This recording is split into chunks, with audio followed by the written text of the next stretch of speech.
Hello.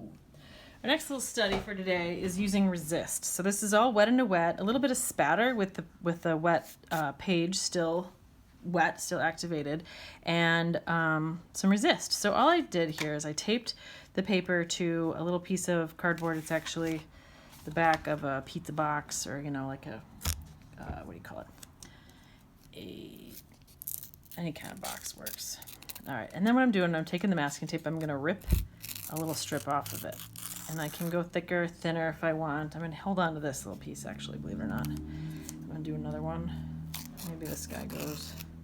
Oh, now I got a little hill. That works. All right, I'm gonna put it not quite halfway up the page, a little bit less, and I'm gonna go off the edges. I want it to be straight there.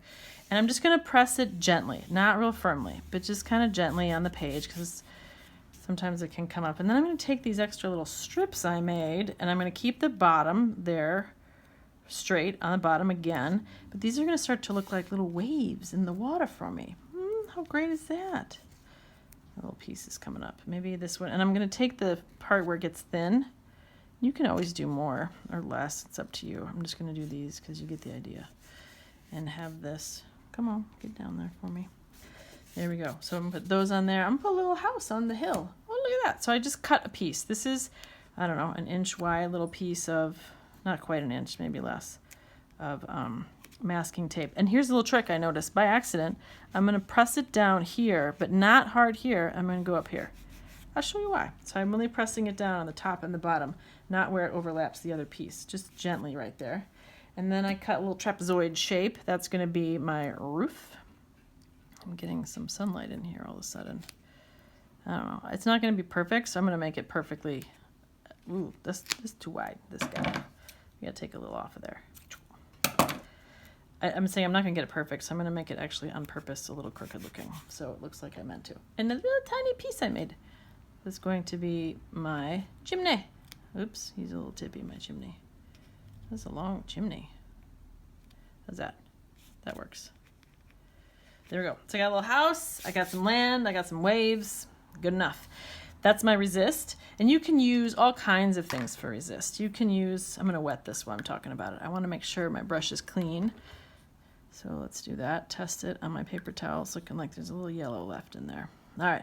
I'm going to start going the whole thing. Now that I got the resist on there, I'm covering the whole thing with water.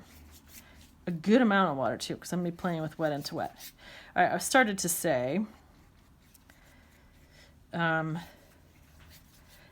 lot of different things can act as a resist with watercolor. White crayons are nice. They'll give you a nice white background that you can get textures and stuff in. White colored pencils, rubber cement. There's fancy stuff called Masket or Frisket that's actually made to be a resist for watercolor. But if you want to look for stuff at home, there's these options too. Painter's tape works really nice also. It's less likely to pull up the paper. Now, this is nice and wet, so I want to keep going here. Keep going. I'm going to do, let's see, we'll just start with some yellow. I like yellow. And because my paper is nice and wet, let's do some orange. I can get, it's going to blend really nicely for me. Oh, that's bright, the red. That's brighter than my last couple. And I'm thinking it's sky, so maybe I'll put some, and I almost forgot. This is water. It's reflecting, right? So I want to bring some of whatever's up there in here. And normally I would do a little more blending of the colors in my palette just to get different colors in there, but I'm going to do a little bit of blending up here. Although I like this purpley blue I had once before when I did this. So let me get some purpley blue. Like I said, always goes better with, we call it sound effects. Boy, there's a lot of water in there before I even got it on the page. So let's see. Now, I want this to move around. Sorry. I want this to blend and move all on its own. So I'm just going to put some more water on here, maybe swish things around a little bit. I don't want to get too much of that purple on top of the yellow. So let me clean off my brush a little and get some there. I want the yellow to interact and not be, because anytime you have a darker color, it tends to kind of change with it. So notice I didn't take very long. I let the things move in themselves. This is like watercolor. Leave it alone. Do some stuff and leave it alone. Maybe I want to add a little color here. That one looks like it doesn't have as much as the rest. Maybe I want to add a little bit of light spot on there. Let's see. This is water, so I'm gonna do a couple little spritzes along there. Just to, if I want to lighten it a little, I could do things like, you know, bring some things out. I'm not pressing too hard because I want it to move on its own, take too much out. Maybe I want it to look like there's some other things happening in the sky, some twinkling. Let's see. What if I do some yellow, some little spatters? Now this is still wet into wet, so it's not going to be a dot. It's going to disperse for me. Let's take some of this. Let's see what happens if I do that. Could be cool, right? I just take it and tap it gently, pretty close to the page. Let's get some more up here. I want more color. My blue kind of faded, didn't it? Get some blue up there. Get on there. There we go.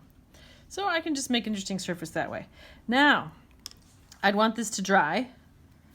It goes pretty quick, wet into wet. That's the fabulous thing about it. You just do it, let it dry, and then it will work better. Your chances of not taking the paper with you are better when it's dry, but because this is one quick video. Oh, the red leaked on the end a little bit there.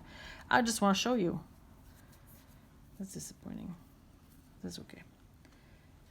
Here we go. Ready? Ooh, see, patience is a virtue. That's why it's better to wait. And then I'm going to pull this guy over here.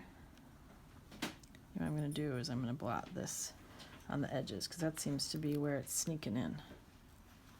There we go. So for you impatient people, there's a little nice and slow. And I try to pull in one direction and slowly so that I get, I don't take the paper with me. And it didn't work this time, but if I just press on the edges for my little house, sometimes I get a little pooling of watercolor in there. And that's going to give me, it looks like the house is behind the hill. Now I got a little edge there, that's okay. I can take a little tiny piece of paper towel or Kleenex and pull that up. So this is one where it did seep in there and I got that. So it's just meant to play, a resist. There you go, quick and fun. That's it.